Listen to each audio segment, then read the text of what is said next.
Paramashivoham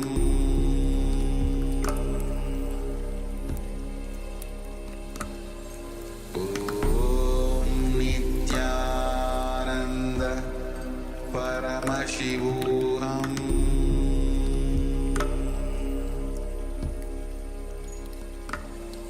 Om Nithyananda Paramashivoham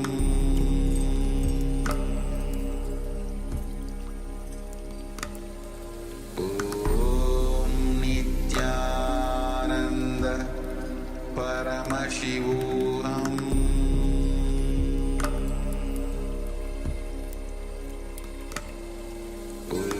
Om Nithyananda Paramashivoham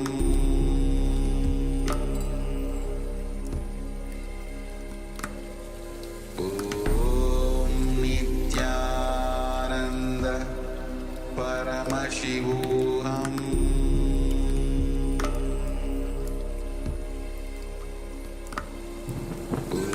Om Nithyananda Paramashivoham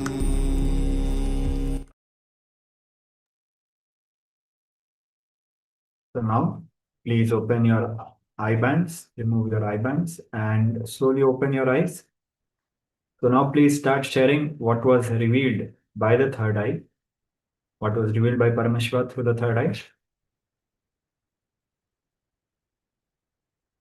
We'll be giving all the participants some time to just recollect and put their sharings in the chat box.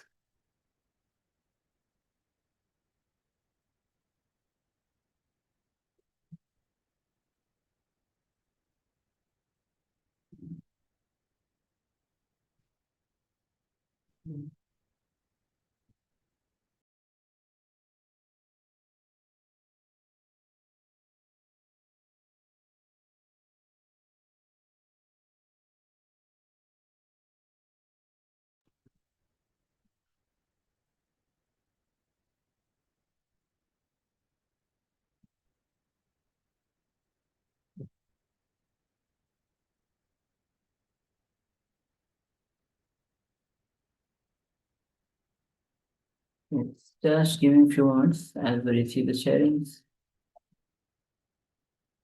The feeling of oneness with the master. Yes, beautiful feeling. Thank you for sharing. Manis is going to share. Somebody shows a room full of people. Nice people smiling. Food is there. Thank you for sharing, ma. Thank you, Madhya, for sharing. All right. So let's bring back the image.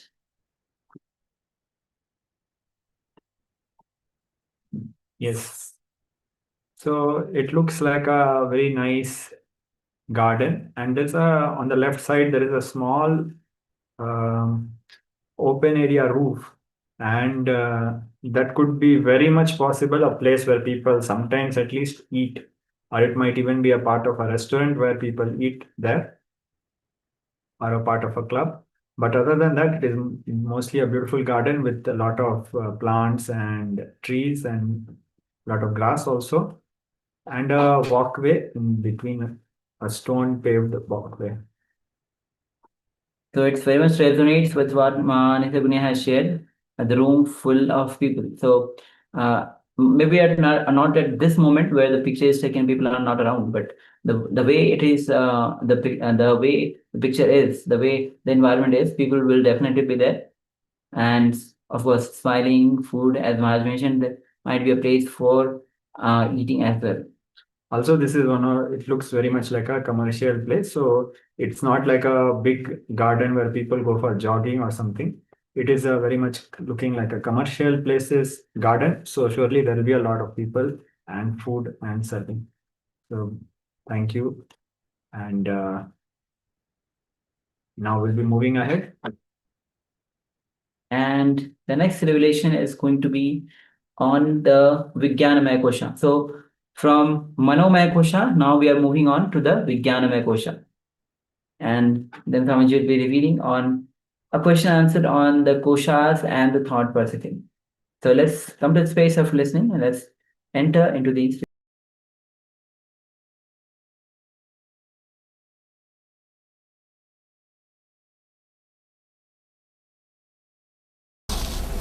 All right, maybe let's do the process of Vijnanamaya Kosha, next level. This layer is related to visualization. Now you are supposed to go beyond all visualizations. You see, now you are supposed to be taken to a space where your visualization does not have any more hold on you. How? It's my job, don't bother.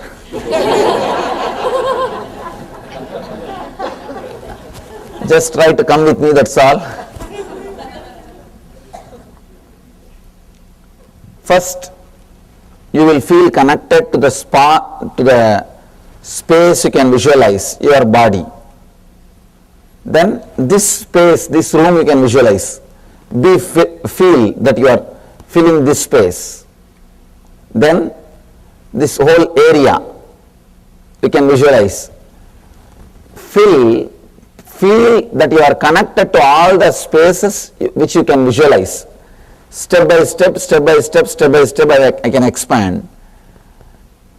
Include everything step by step. First, your body, then this space, then this area, then this city, then this country, and then this planet Earth, till your visualization loses the idea of you.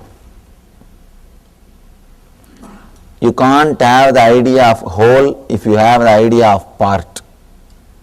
If you are stuck with the part, you can't become whole. If you become whole, you will not be part.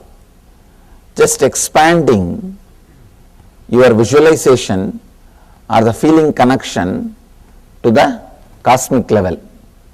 First, expanding your prana to cosmic prana, your mind to cosmic mind,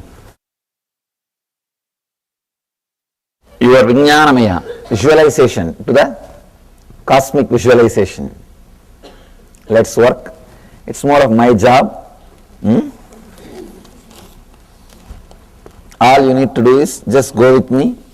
No sleep. Please tie the ribbon. Sit. Let's start the process.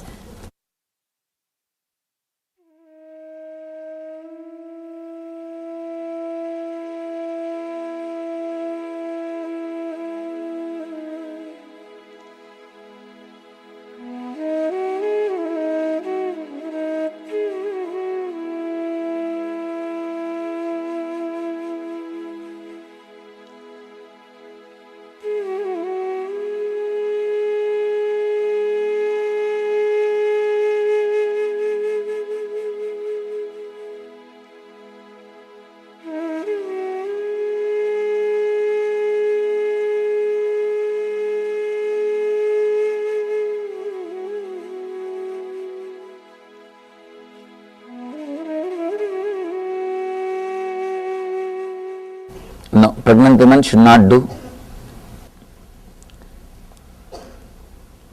Inhale and exhale as slowly as possible.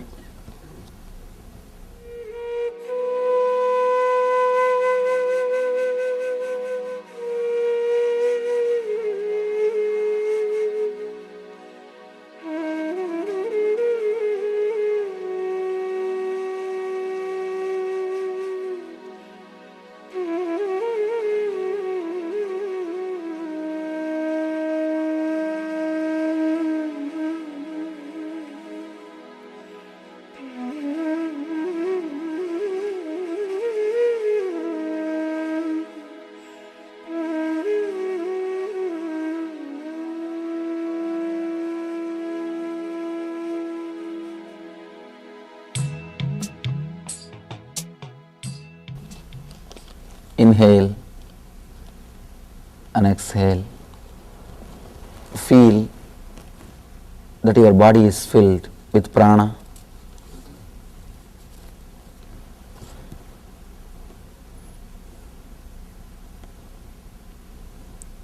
Feel you are filled with your body and your body is filled by you.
Visualize this whole room.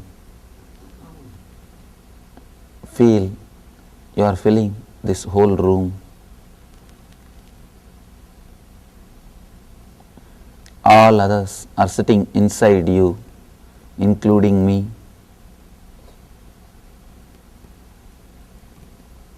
You are filling this whole room. This whole room is filled by you. Feel all the four corners of the room is you, your body, your extension.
Fill this whole room. Be filled.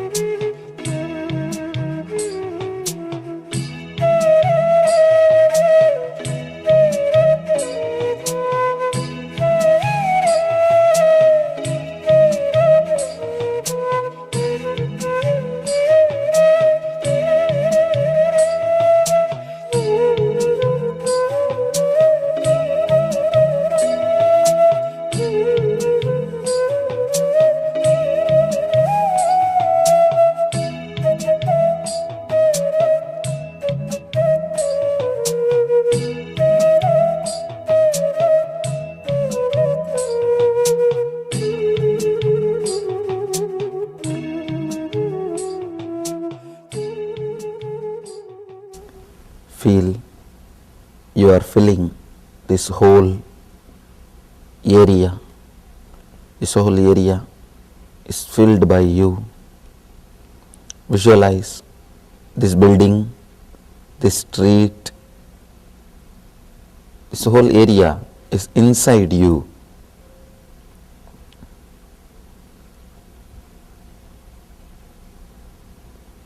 See them all inside as part of you.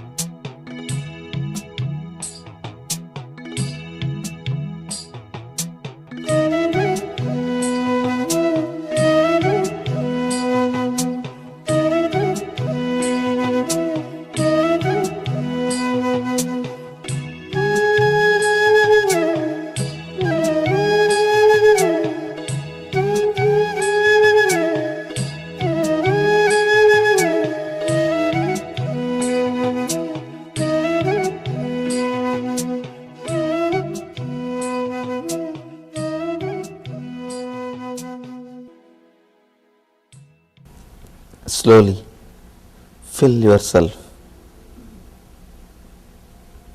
in this whole city. Let this whole city be filled by you. Whatever part you know, remember about this city, visualize that you are filling everything. Everything is filled by you.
expand and be connected with the whole city.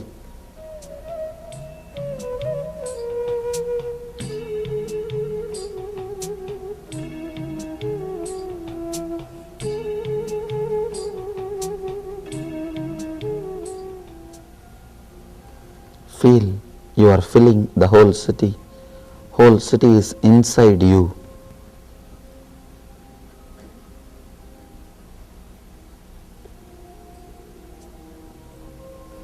Remember all the parts of the city you know and feel that you are filling it.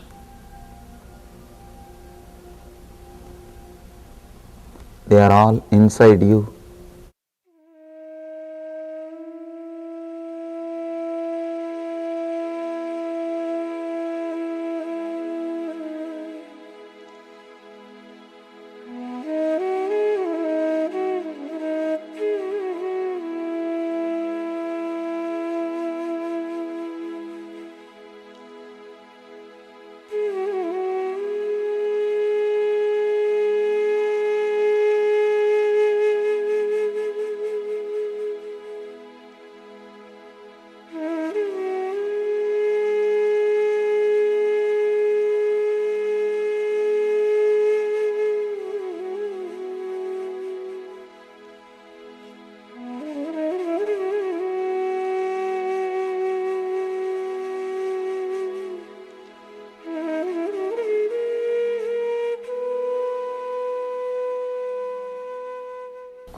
Visualize you are filled.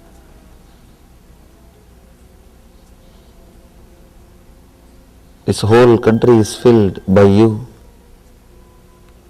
Visualize you are filling this whole country, and this whole country is inside you.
You are filling this whole country. This whole country is filled by you.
Expand to the whole planet Earth.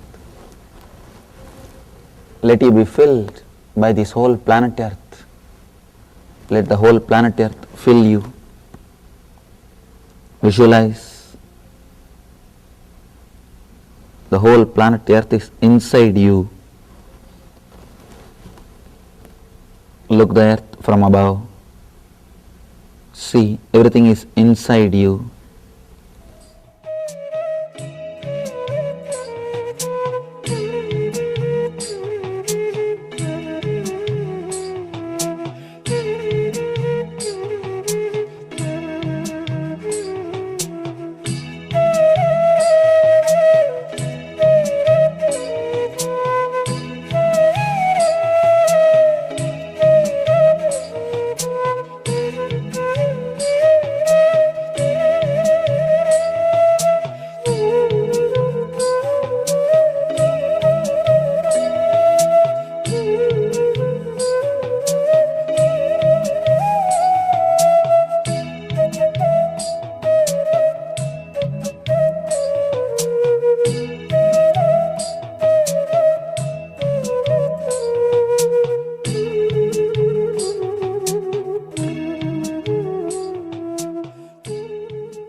whole cosmos, sun, moon, this whole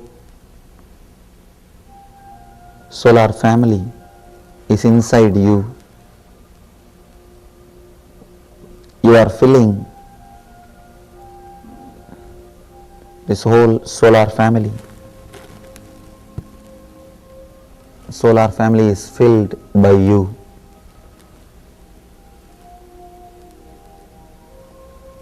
Feel connected,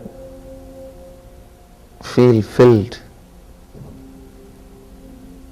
Let the sun, moon and the earth, all the planets be inside you.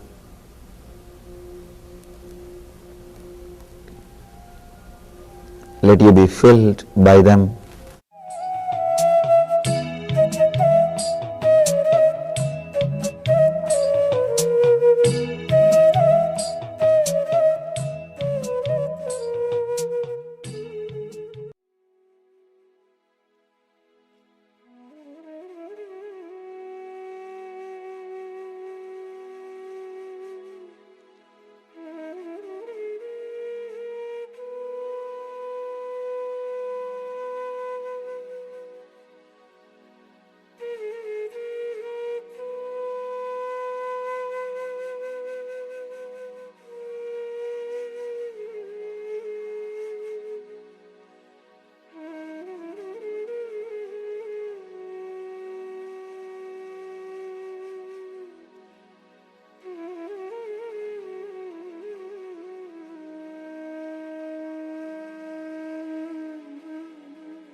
meditation is so precious. Yes.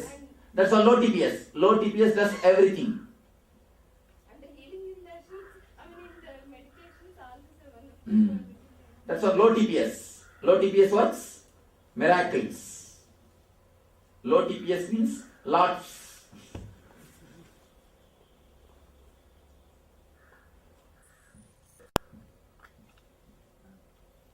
Any other question? I guess just in the last month since I've met you and formed, I've been experimenting with how to do positive thinking inside more simply. It seems There like is no need even to do positive thinking. Just relax and witness. like when a judgment comes up now, I just say namaste inside, and namaste is a shortened form. There is not even the word I must stay should come. Just stay. There is no need for the word I must stay. I stay over. I am over. So it's Just be easy with what is. It's as if I'm still fighting with Yes. old TPS. Yes. Creating more TPS. Yes. More TPS. Right. But even during the Manipura, with all the gibberish, even the thoughts can come and it's hard to have them just go as clouds by. Is there any tips about Oh, just do the Manipura wildly. The TPS will go so up, simply it will fall down. And what about those thoughts, those Just witness negative them. thoughts? In the end, witness them. Don't even brush them. Witness them. Adil, make a ball and draw this time shaft on it and put a needle and mark that TPSs and just make a groove so that it can be moved to past and future. Let it become a clear explaining the model. See? You understand what I say? Ball. Just paint the time shaft and put the needle, and needle must be able to move this side to that side. And on the needle just mark 80 TPS, 90 TPS, 100 TPS, Annamaya, Pranamaya, Manomaya. Then we can simply describe what's happening. Start creating this type of models. In a high-tech way, we'll start presenting.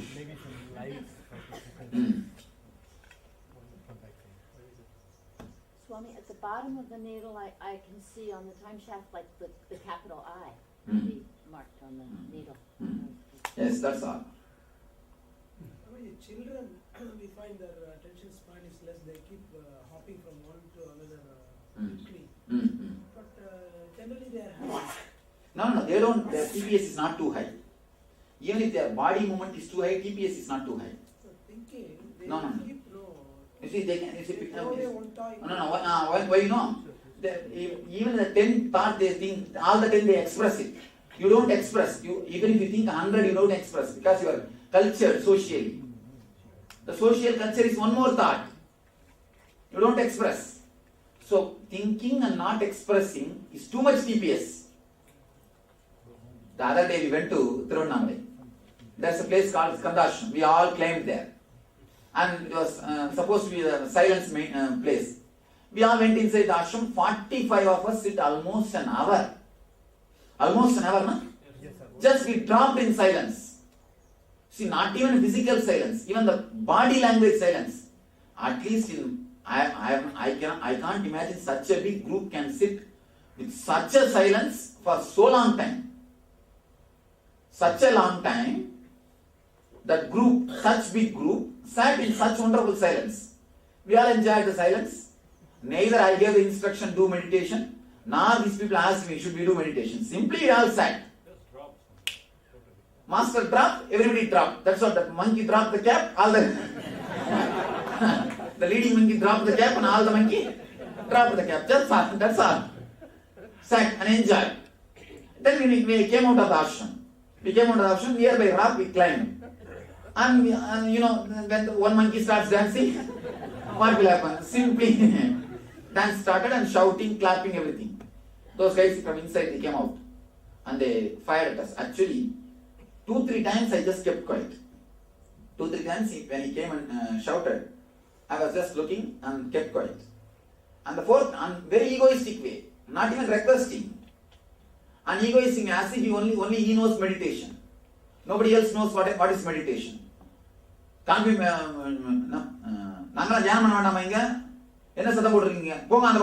something like that he shouted.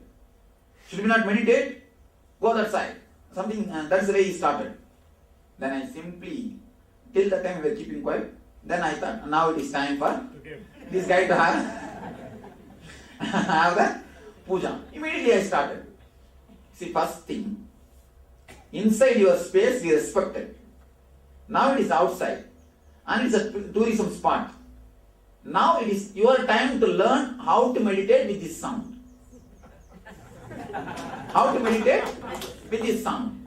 And call him. I told some of our people, call him, I will teach him technique how to meditate with sounds. And he thinks we do not know anything about meditation. And that is the way he behaved. He behaved as if he is behaving with them. Usually people come there now, the farmers and usually the village people. You see, actually these idiots, these so-called idiots, they are trained, they are habituated to rule them. Their ego is so much. Actually, that is what. They actually physically sit, but the TPS is too much. TPS is too much. And they can't sit. Because they can't sit, they go around and tell everyone to be silent. Let me tell you a small story. The same story I told there.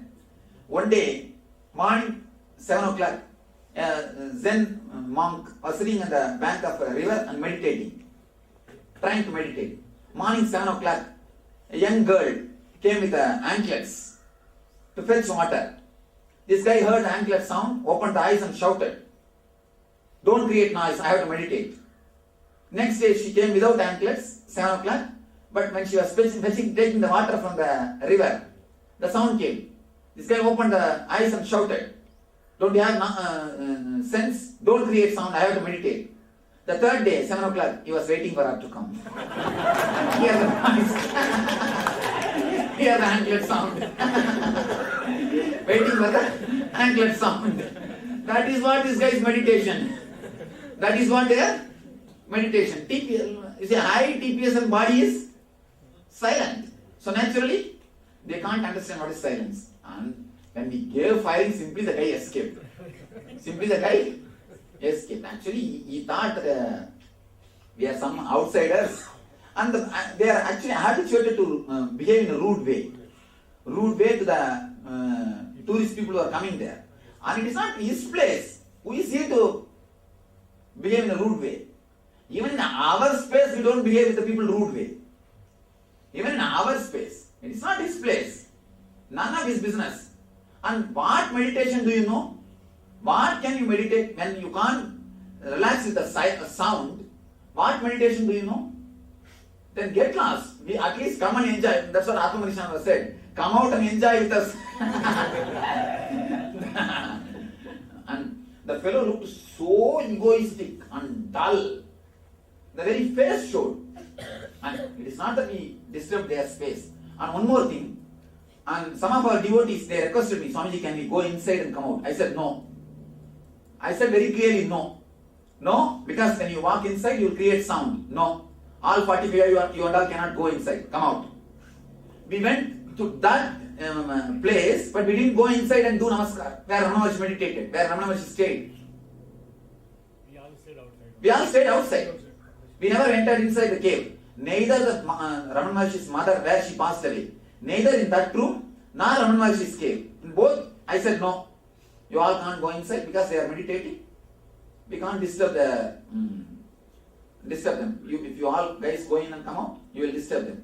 See, inside their space, we respected them. When we come out, it is now their turn to learn how to live with the atmosphere, how to live with the environment. Now, we can't do anything. I said, shout, start. Now our guys, that's all.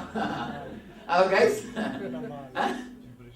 that's all. Bombay language is called dhamal. That's all, Dhamal. See, just sitting physically silent and too much of TPS is what the guy was doing, what we are doing. The usual is that so-called grown-up people. So because children express it then and there, I think they... You see, even if they are less, even if they are in 10 TPS, they will be restless. With our case, even if you are 100 TPS, you will be very silent. Acting, that's what external silence. Condition. Swamiji, the darshan you had given us there the previous night. What is you were talking nicely, we were all engaged. How did? And that is nothing to do with TPS. Forget about it. All right, next question. Next. Next question. Huh?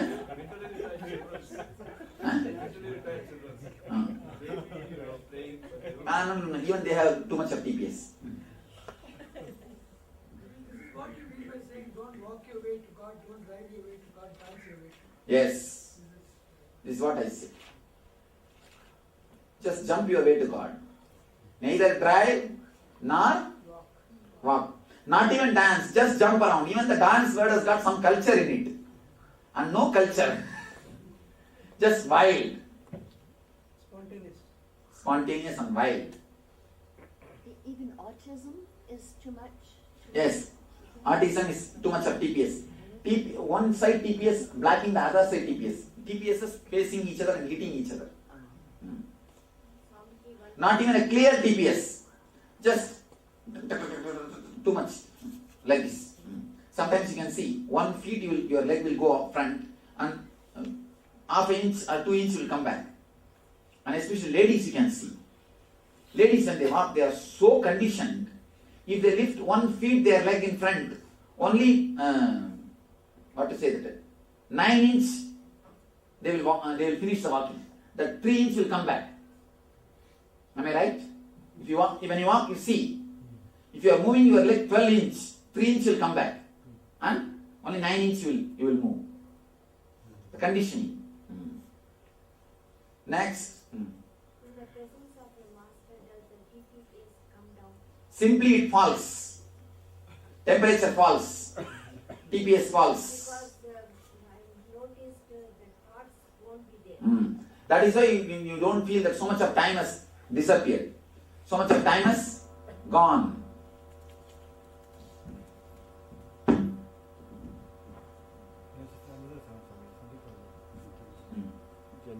Correct. Somehow Bombay people are very enlightened, Swamiji. You know, they call TPS time pass. Swamiji, these Annamaya Kosha, the Pranamaya Kosha, are they correlated to the lower level chakras somehow? Or as you go to the No. there's no In all the 7 chakras, you can be in all the 5 layers. In Muladhara, you can be Annamaya Kosha, then too much of fantasy and dreams. And slowly when it disappears, you are in energy.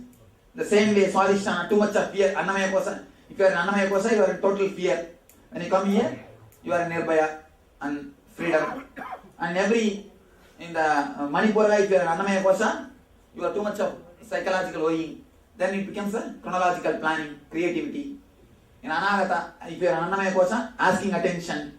If you are in Anandamaya Kosha, just giving energy. That's all. For every chakra you can have this. Does it have any connection with the 7 bodies? No. 7 bodies is totally different. Actually, the same 100 to 0, if it is classified in a 7 way, it becomes 7 body. If it is classified 5 way, it becomes 5 kosha.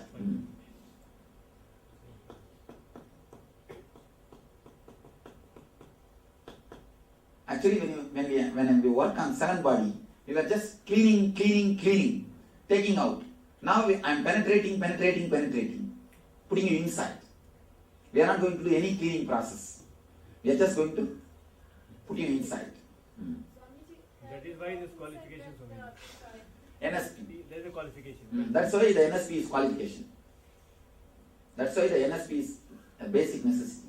Because unless you are clean, if you directly put inside, those things will come up.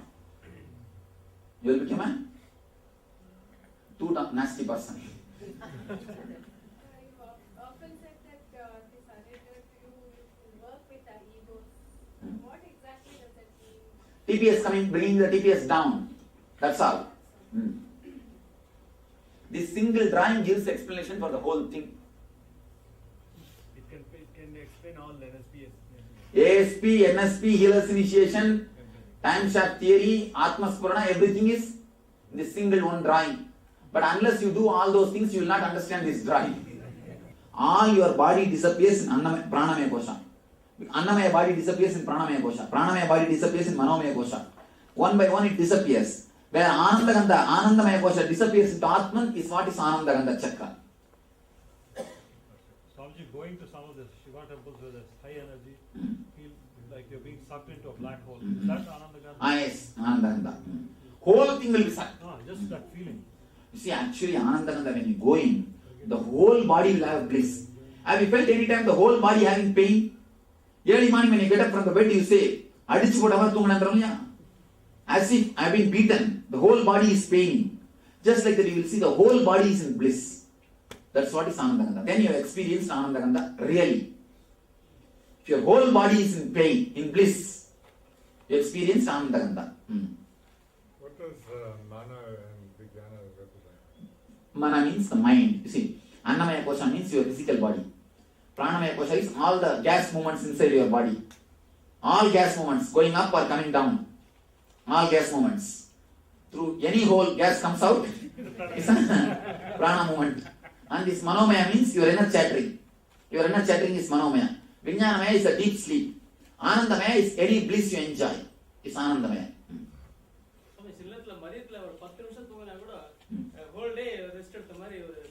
Abhina, you must have fallen to the low TPS.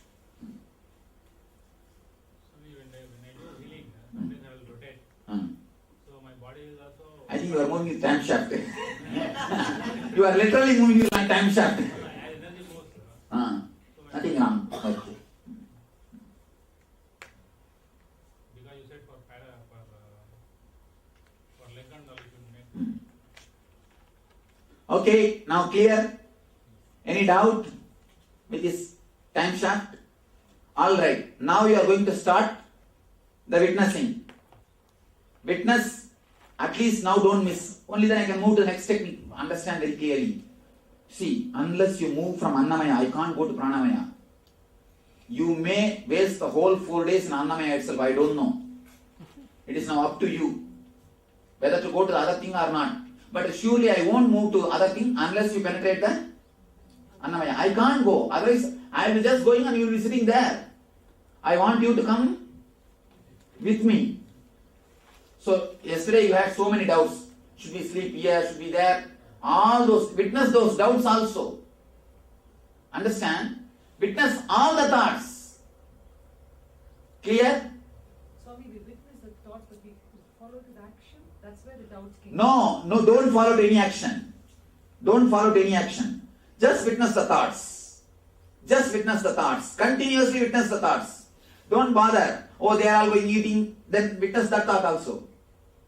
Not acting from You want to sleep. Now this Then don't see. If you want to sleep, witness the thought. So don't sleep. Don't lie down. Just witness the thought. Witness the thought. Whatever happens, let it happen. Neither decide I will not sleep, nor decide I will sleep. It has to happen. Again you wanted a decision. Again you wanted a rule. Don't ask me the path. Ask me torch. I am here to give you the torch. If you don't take the torch, torture. And no question. I won't tell you the path. I won't show you the way. I will only give you the torch. Don't ask me the clear-cut instruction. Should we sleep or should we sit? Should we walk? Don't decide. Just witness. Create the gap between you and your thoughts. Let it happen by itself. After some time, the intensity will be too much. Automatically your body will work. That's different. But you don't work. Let us see how much you can manage your mind. How much you can manage your mind. That's what I want you to know. How much you can manage? 21 kshana or 11 kshana or 8 kshana? Means 21 times again and again if it comes. Again and again you are just witnessing, neither sleeping nor refusing. For example, the thought comes, I should sleep. 21, generally what you do? Immediately you cooperate. You move your body, lie down and cooperate with it. Now don't cooperate with the thought. Let it raise. Next thought. Let it raise. Next thought. Let it raise. Just witness. I should sleep. I should sleep.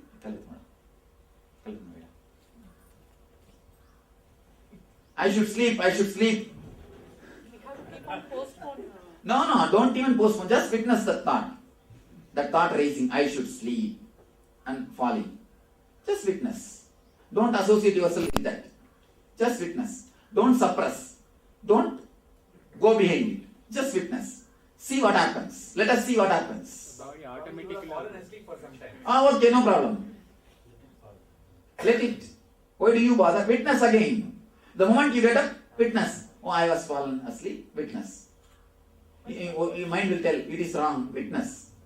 I shouldn't have done this. Witness. Witness all the guilt, all the thoughts, all the disturbances, all the problems. Because you have already burnt everything in the inner stream. Now you have no right to have them all as your possession. You have given everything to me. If you have given your pen or a paper or your diamond ring to me, how can you possess that anymore? So you have given already all your guilt to me. How can you now have it anymore? How can you have it anymore? Then it is my property. How can you have?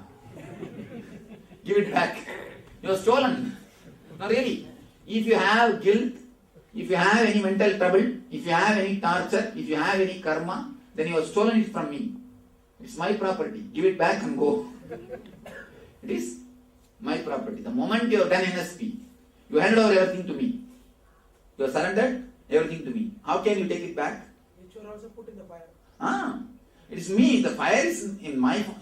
You offered to the fire. This is my form. That is, you see, you didn't listen the mantras? Anandagnaye swaha. It means that my energy has come in the form of fire. I can't eat that pepper. What can I do? So I am telling you to put in the fire. That's all. I am consuming through that energy, that form. So how can it be your property anymore? It's only my property. It's as if I kept the filing cabinet where I store it and then it just keeps automatically. No, you are supposed to put all the filing cabinet inside me. No more filing cabinets. What's your name? Shika? Ananda Shika. Nitya Shika. Light. That's all? Not necessary to any activity like walking or anything. Witness. If it happens by itself, it's okay. Without your knowledge, if your body just moves like this and falls somewhere, that's okay. I have no problem. But you are not supposed to do. You will concentrate all your energy only to witness. Neither to go with the thought, nor to suppress the thought. You shouldn't keep quiet also, you shouldn't move also. Neither you should move, nor you should keep quiet. Just witness. Suppose it doesn't build up to anything at all. Then witness. Go on. Why do you bother? Even the thought, go on witnessing. Witness that also. Witness that also. Continue. Why do you bother? Give time a break. You are thinking, where will we end up? And where you will end up? End up. What is the wrong? Wherever you may end up. What is there? Why do you have the fear? Surely you won't die. Then what is the fear? Why not give a chance? Why not try? See, anything, if you have to achieve, this is the way tapas is done. I used to sit completely weeks together, man. Weeks together, understand? Not even realizing the weeks are passing. Weeks are passing. I used to, actually, how will I know the time passing, Oh, sun rays, date came. Sun has fallen, oh, day has disappeared. That's all. Sun rising, sun falling, that's all. Nothing else. Even how many sun rays, how many sun fall, no calculation. Sunrise means, oh, day has come. Sun has fallen means, I don't know how you will understand. Even at a stretch, even for 10-20 days, neither 1, 2 or food, I used to sit. Because naturally no food, no 1 and 2. Body automatically takes the energy from the ether and moves, and just sit. Just sit. If we sit, below it will be, you know, if we sit, below it will be shit.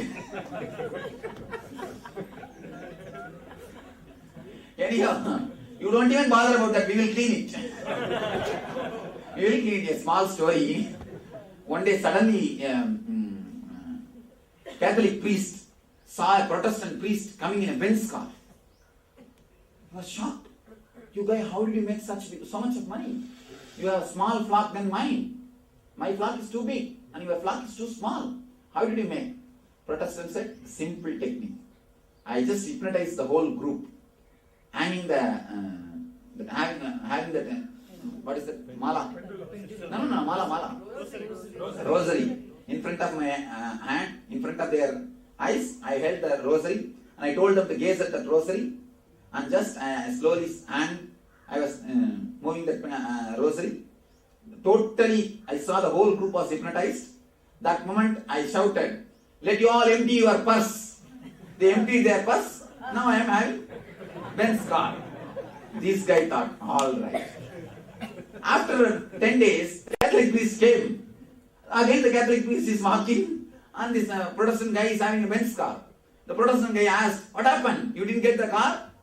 Yes, I also tried the technique. I held the rosary and everything was going well. Everybody was hypnotized. Suddenly, the rosary fell from my hand. I said, shit, still I am cleaning the church. I shouted, shit, still I am cleaning the church. So, you need to be careful about it.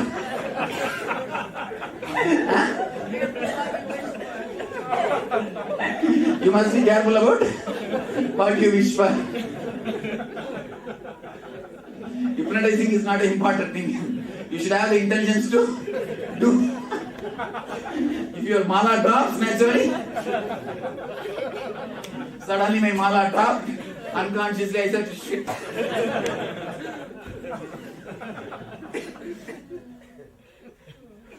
Quick. If you feel like going 1 or 2, just witness.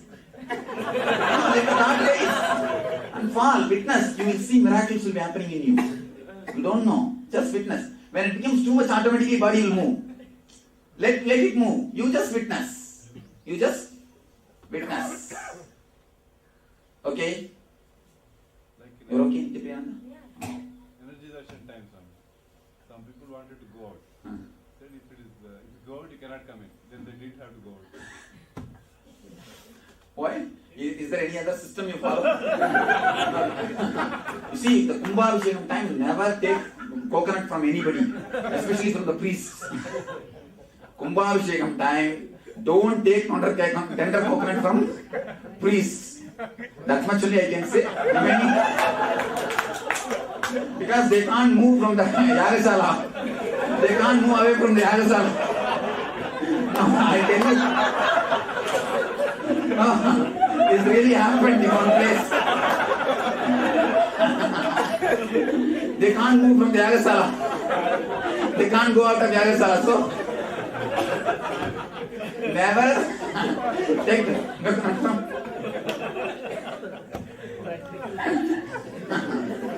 It really happened.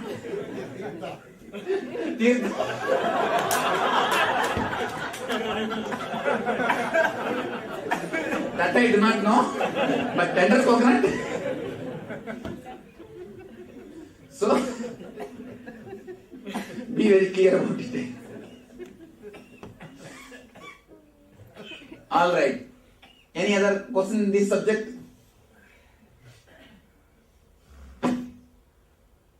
No question.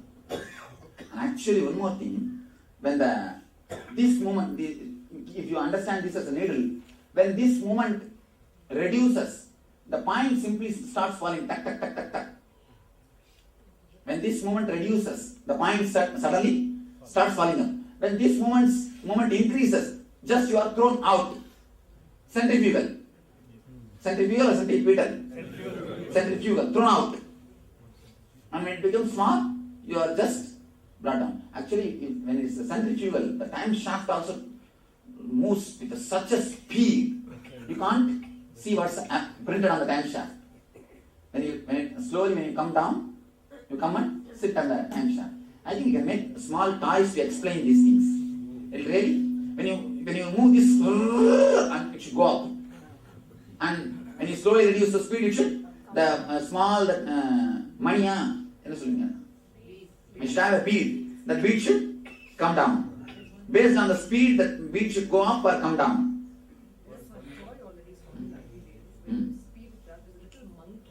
Goes fast on top. Then the speed comes and it will come down. Okay, the monkey will keep it as a mind, and you can have the toy. Swamiji, is this a metaphor when you talk about the time shaft, the Kala Chakra? Yes, Kala Chakra and time shaft is one and the same. Right, but is it a metaphor or? No, it's a truth. Exists. How does it exist? Is it solid? No, solid. No, it's not a solid form. You see, your thoughts, how do they exist? Does your thoughts exist? No, but they have a certain reality. How do you say that they have reality without existence? Because they impel me to move in certain directions. And that is what? Yeah. They exist in a different level. Yeah. In a different level. So the same way these guys also exist in a different level. Time shaft also exists in a different level. Subtle level. Subtle level. More subtle level. Subtle than your thoughts. Okay? Tibetans do a Kala Chakra. What is that relation? That is supposed to be helping them to bring down the TPS. Later on it has become ritual. See that? And why do we do the Nataraja Puja? The TPS is supposed to come down and you should dance like Nataraja. The cosmic dance is supposed to happen. But go and see the people who do Nataraja Puja, so morose, so idiotic, and so you can't see any joy, any ecstasy in them, just nothing but ego. And later on it becomes a ritual. Understanding, with understanding it becomes a meditation. Without understanding anything becomes a ritual. Without understanding even your Mahamantra, what will happen?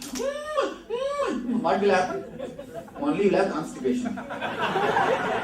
Or loose motion. That is what many guys are having. So, without understanding, even Mahamantra will become a ritual. I have seen many people, when they start Vishwam, Vishnu, Vashatkaros, they will start seeing the side number. Vishnu Sahasranama. Vishwam, Vishnu, Vashatkara, Bhuta, Vabhya, Bhavat, Prabhu, Bhudatma, Bhuta, Vrittatma, Bhudatma, Bhuta, Bhavan. Painting. You see, the Sahasranama is supposed to be with so much of joy. See, our guys listen to the same Nitya Madhuram 10 times. I have seen the same Nitya Madhuram song, our song, 10 times they are listening. Till then, even then, not bored. Continuously listening, like addiction is going on. Actually, Sahasranam is supposed to be chanted with such addiction. So much of addiction, with so much of love, you are supposed to chant the Sahasranama. What we do now? Srimala Sri Maharani Srimat Simhasaneshwari Chitak Vikunta Sambodha Devagarya Samagyada Utyadbana Sahasrava Gaudi Vaham Samanvita. By the time, 2 times you will see the side number. Oh, 20 over, 30 over. And sometimes we skip also 1 page and we no, don't bother. One side the guilt is there, I think 1 page you skip. It's okay. The other side, we move. How many of you have the regular habit of reading Sahasranama? Am I right? You continuously see the side number. You don't see. The last portion is always with more enthusiasm. Because it is ending. Like a roller coaster, you see. When the roller coaster ends, people shout and enjoy. Not because roller coaster is joyful, it is ended. It has ended. Inside the time shaft, is there a lot of light and vibration? No, time shaft itself is light and vibration. That's what, is there? See, most of the time I have seen people who are reading this type of Sahasranama or Stotras, they will be continuously watching the side. And if you don't watch the number, means the number is not printed in the book. And he said, I don't see the number, means the number may not be printed. You see, it should be done with addiction. It should be done with so much of emotion. Understanding and enjoying the day. I know one guy, she does it every day before he doesn't eat or anything, but she does it in 7 minutes. And better he can do that is it. And you see, anybody who does Nitya Puja, after that 15 minutes puja, you can never see them again into the puja. The moment they see the puja themselves, they will have the prayer. It will become a sort of a punishment. I have seen many Nitya Puja guys. People who see, one day they would have done puja. So much of joy and ecstasy would have come. Immediately they start thinking, let us start Nitya Puja. They will get everything made out of silver and arrange everything. Then next day onwards it's a big punishment, wiping everything, cleaning and arranging and doing whole thing. Finally what happens? Every day you start, morning itself, the moment you get up, you start the scrambling. Oh, 10 minutes I have to do puja, 20 minutes I have to do puja. Quick. Finally, quick will be the only mantra. Outside will be telling everything, inside mind will be telling quick. And finally, quick will become only great mantra. That's all. So never do anything ritualistically. When you don't understand, even Mahamantra becomes a ritual. I have seen many guys opening one eye and seeing 10 minutes over. I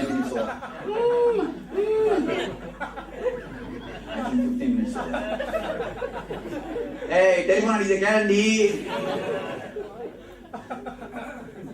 After 5 minutes, all right, let me go and pick up the telephone. Om Nithyananda. That's all. Most of our guys, Mahamantra is this much only. This is what our Mahamantra actually. Most of our guys like that only. So, Swami, does it mean it's a wrong technique for that person? No. What is it? No interest. Enough of inspiration is not there. It means don't do meditation, just read my books, read our books, that's all. At least you will have the enthusiasm, inspiration. If you don't feel like meditating, better read the books or listen to the bhajans. Don't meditate and make it ritual. But once you make it ritual, you have survived even the greatest pesticide. Please be very clear. Surviving the pesticide. It's like in those times, even a neem oil is enough to kill the insects.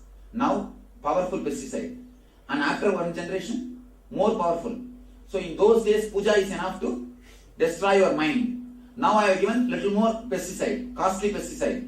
Now again, if you survive this pesticide also, I have to create one more pesticide. Don't survive the pesticides. Either do it sincerely or better don't do and do the reading and or listening to the kirtans, all those things. If you just manage doing the technique ritualistic way and surviving, then you learn the technique of surviving pesticide. Then nobody can save you or nobody can kill you. Nobody can kill your ego. Nobody can touch your mind. So please be very clear, don't survive the pesticide. During that time, you can visualize. Yes, whatever you feel like. Do anything else. Listen to kirtan or read some books. No, during the Mahamantra time. No, Mahamantra time you are not supposed to visualize. No mixing techniques. Either don't do or do it completely. But what is our... Again do more humming. Put more effort on humming. That's all. Only watch Okay. Watch the Yes. Now? You said that in the chakras and in the bodies of the chakras, in the bodies, the chakras are in each body as they go out. So can you say again how you connect these 5? Don't bother now. It's too complicated question. Relax. Because there is no need to, you see, In each chakra, all the 5 levels can be you can have. Yes. In the case of thought, the movement is between fast and slow. Gives the high TPS. There's another kind of movement that is between low TPS to high TPS. Again, that's what. This movement and this movement is one and the same. If this movement increases, this movement increases. If this movement increases, this movement increases. Both are closely related. 100 TPS means naturally you will be here. You cannot be here. And the length of swinging speed and the distance between the time shaft is directly proportional. It's directly proportional.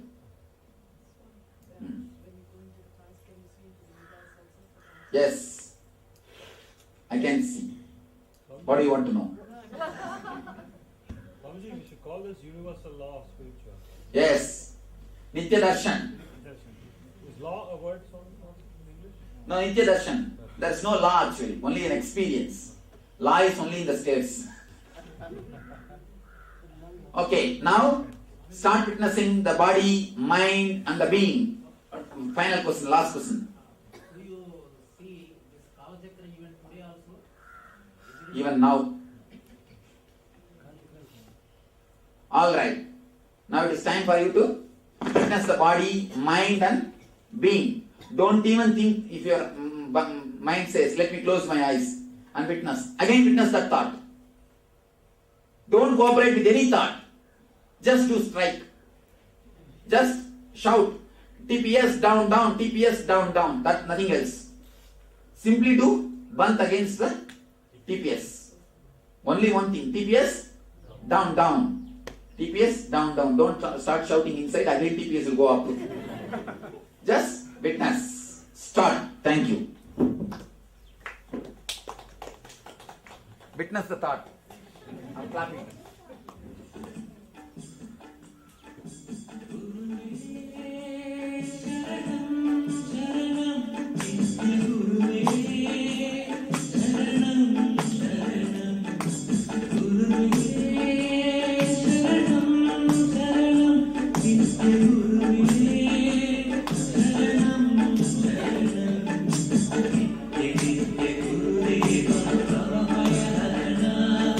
So how many of you are continuously doing? Come out with your questions and the experiences. Let us discuss. You start witnessing that thought is stopping. That's what is right thing. Just be in that same state. Witness the witness. Witness the thought that you are witnessing. That will be going on happening in you. Witness that. Swamiji, once you witness, like you feel that you can hear the sounds everywhere around and minute sounds also, even past someone walking that side. But that time the thought is coming, okay, someone walking. No, that the thought coming that someone is walking. Witness that again. Again. But that is Again witness. That is right if you have a feel like everywhere, like at present, like things are small sounds coming. That's what. Witness. When we walk, Create the space. When we walk, we witness our own walk. Yes. We witness ourselves. Then naturally you will see a special grace will happen to your walk. All your movements will slow down. All your movements will slow down. That breathing is coming to stop. Next, that is what we are going to do. Next, that is what? Prana. We'll work on prana, but before that, we will first finish the anna. The witnessing is Actually, never ending.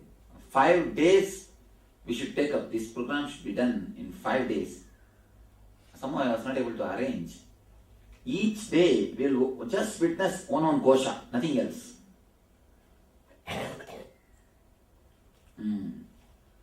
Swami, when witnessing, there's a point where you witness and then you go back to the Thoughts. When you remember, again come back. Don't create guilt. Witness that you missed. Even the thought, I have missed, witness that. Never say it's unending. It is going to end. You don't have patience that much. When simply you will fall to 0 TPS. But till you fall to 0 TPS, you feel that it's unending. Unending. It's not unending. It is not unending.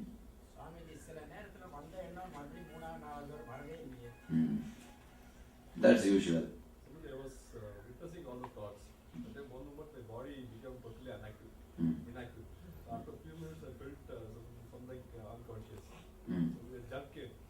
After that my body totally stood up automatically. Okay. Mind watch பண்ண ஆரம்பிச்சதுனால outer world பாடி ரெண்டுமே disconnect ஆன மாதிரி வருது. That's good. Then when we stopped responding to the present thought action, I could see the oscillation of thought from past and the future. Time shaft. The oscillation. The oscillation was less, and I couldn't. Because it was less, you are able to see.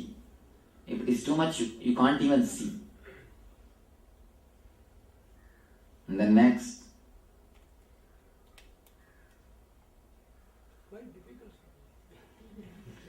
Again witness that thought quite difficult. That's nothing but one more thought. Witness it. That's nothing but one more thought. Witness it. Swamiji, when we do this, when we do witnessing, we are literally going from the relative self to the big I, isn't it? So, in that sense, is that why witnessing is so important? Why do you ask why important all this nonsense? Just witness. Even if you understand the word, it is very important. You will be using only the word important inside you. Drop all those words. Just witness. When Master says, that's enough. There is no need that it should be important. Even if it is not important, when he says, we are ready to do. Just go. Otherwise, you will carry more and more words. That is why I call this program as intensive. It's really intense. It looks very simple. Only when you do it, it's intense, not difficult. Intense. But you guys are never for intensity. You never did anything intensive. You never did anything intense in your life. All your spirituality is just drama. If I build a Sani Mahatma temple here, how much a crowd will be here? I'll have big crowd. If I have Anjaneya temple or Sani Mahatma temple, only Sanis will come and Anjaneyas will come. Dark fellows also will be in that standard only. The fellows who come there also will be only that standard. We are never intense in anything. We are never intense. We are always either attention or totally relaxed. Totally, not even relaxed. You never relax totally. You are always attention, that's all. Never intention. Or casual. No. All your casual also is casualty only. Never casual. It is never casual. Even casually you can become enlightened. Without even knowing that you become enlightened, you can become enlightened. There's a thing in Zen. Without even you knowing, you can become enlightened. That's different. You never even enter into that casual space. You are always in the tension. That's not under TPS. You are always continuously in the under TPS. Any other question? Referring to the diagram, Swamiji, is there any possibility that at a much higher speed will it touch the time shaft? No. Never. You are only thrown out of the time shaft. You are only thrown out of the time shaft. When you come to 0, you are at peace. When it is 100, you are peace. That's either peace or peace. No other way. You can't say that by becoming too much of TPS I can touch the time shaft. No. It's actually this way, circle below, not circle above. So, anything exists beyond the time shaft? There is nothing exists beyond time shaft. What exists beyond time shaft is what we call Atman or self. So there is nothing beyond time shaft.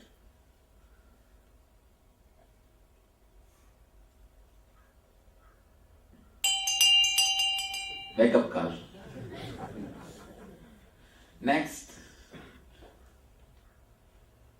Swamiji, as you said, when you go very close to the time shaft or at that point, your future can be altered by your you itself. Yes. Your future can be seen or altered by you. Okay, in that case, in this calamity, you mean that nobody was there? Yes. Sure. What about the children? So many.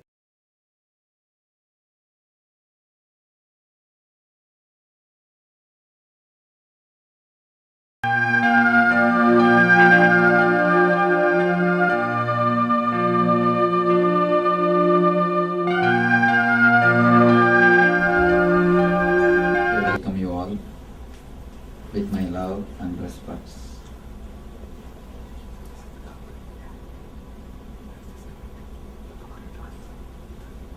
Today's subject is collective consciousness.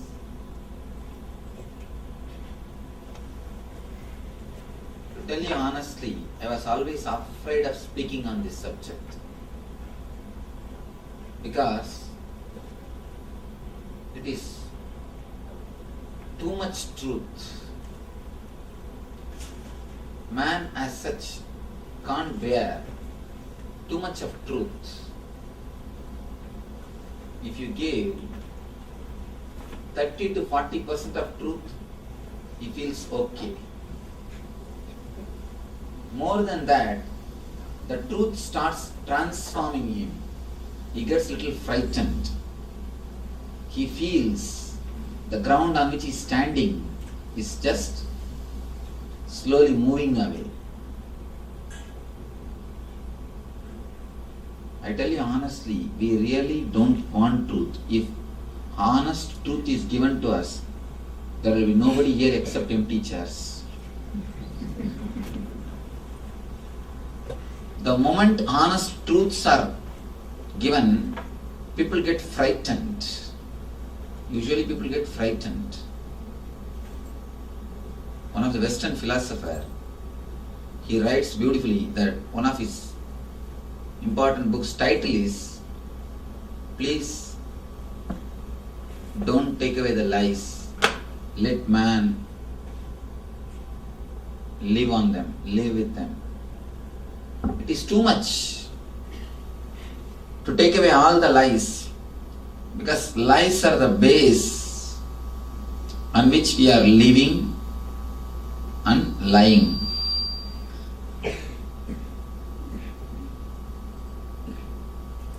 Again and again, why do you think you want to hide your body with a makeup? You do not want the truth that you become old. You do not want the truth to be known to everyone. Why do you think again and again dress up in a very color way? And we know for sure all our beauty is just based on the clothes. Not in one way, look in so many ways. First of all, why do you think there is so much of social courtesy? Before starting, we respect each other. When we see each other, we say, nice to see you. If you really feel nice seeing somebody, your whole body will express.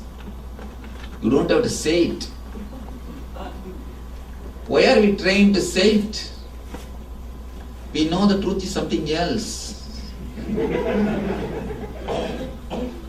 We have to hide and we have to do something. In so many places, neither in the verbal language nor in body language, we can't afford to be truthful. And the truth straight away gives you enlightenment.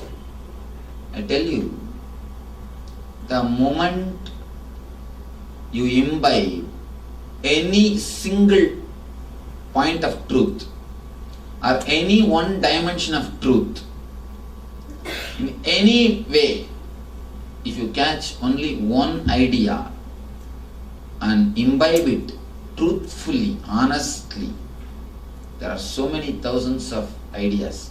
Vivekananda says beautifully, if you memorize the whole library also, nothing will happen to you, except your head becoming a little more big. But if you catch only one idea and try to imbibe it in your being, experience it in your life, your whole life will be transformed. Even a single idea, some one idea in Tamil Nadu, South India, beautifully they describe 63 enlightened masters' life. There is a book called Periya Puranam. In that they speak about the 63 enlightened masters. If you see their life, there are some masters who have not done anything. Nothing great has happened in their life. All they did is they plucked flowers and offered to some statue of God. That's all. They plucked flowers from garden and offered it to the statue of God. Nothing else. But they achieved enlightenment. It is not what you do is important. How much you are honest to that activity. When they did that, of simple plucking flower and offering to the God, they felt it. They are offering their whole being. They were true. They were honest to that whole action. Now we also pluck flower every day and do all possible things, but we don't get enlightened. All we get is only little more expense to maintain the garden. Why? Because there is no honesty in our action. When I say honesty, truth in your action, when they pluck flowers, they pluck remembering for whom we are plucking, for whom I am taking, for whom I am offering. When we pluck, we are thinking of something else. We are thinking of somebody else. And usually I have seen the people who are doing these regular rituals, whenever they do their rituals, they will be thinking of something else, either office or something else. I have always seen, that is why they finish quickly and escape from that room. I have seen the people chant these 1008 names every day. This Vishnu Sahasranama, Devi Sahasranama, Lalita Sahasranama. All these people, the moment they start chanting, after 3-4 minutes, they will start seeing the number, how much they crossed. Whether they come to 200, 300. Just after 2-3 minutes, they will be waiting when it will come to 900 or 1000. They can't. The honesty or the truth is not there in their action. When these enlightened masters did that, just plucking flower and offering it to some statue, even in that simple activity, there was a total honesty. They wanted it, so they did. They have not done it just for the sake of ritual. They did not do out of fear or out of greed. They did out of their being. Our life is too much filled with lies. From the moment you come out of your bed to till the end of your day, if you scan It is just filled, corrupted by lies. All your smiles, you smile so that that guy will not be able to understand what you are thinking inside. You don't look into each other's eyes. Why? You are afraid that he will read your mind. Because you can show a big smile in your mouth, but in eyes you can't hide anything. In eyes things can't be hidden. Eyes are just open doors to your being. They say face is the index of your mind. I say eyes are the door to your mind. Straight away you can see what is inside. Straight away you can see what is inside. That is why neither you look into some other's eyes. When somebody looks into your eyes, you put your head down. You don't look into their eyes. You don't look.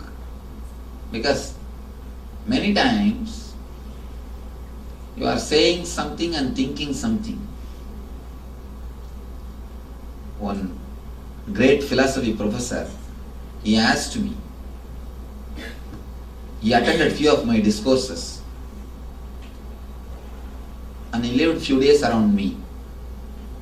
Then he asked me, Swamiji, to give 15 minutes of discourse, I have to prepare at least 1 hour to conduct my regular classes, which I am teaching. Same thing I am teaching every year, every batch of students. But for that itself, to give a 15 minutes of class, I have to prepare at least an hour. Every day I am seeing you, day in and day out, somewhere or other you are addressing. Sometime 2-3 discourses. Today also, noon time we had another discourse in Oracle, the software company. We had a discourse, Time the Ultimate Thief is the second discourse. He says, time in, day in and day out. Continuously, hours together you are speaking. And I know for sure you have no time to prepare because I am living around you. I am seeing your routine. How are you continuously able to speak? How are you continuously able to give the ideas?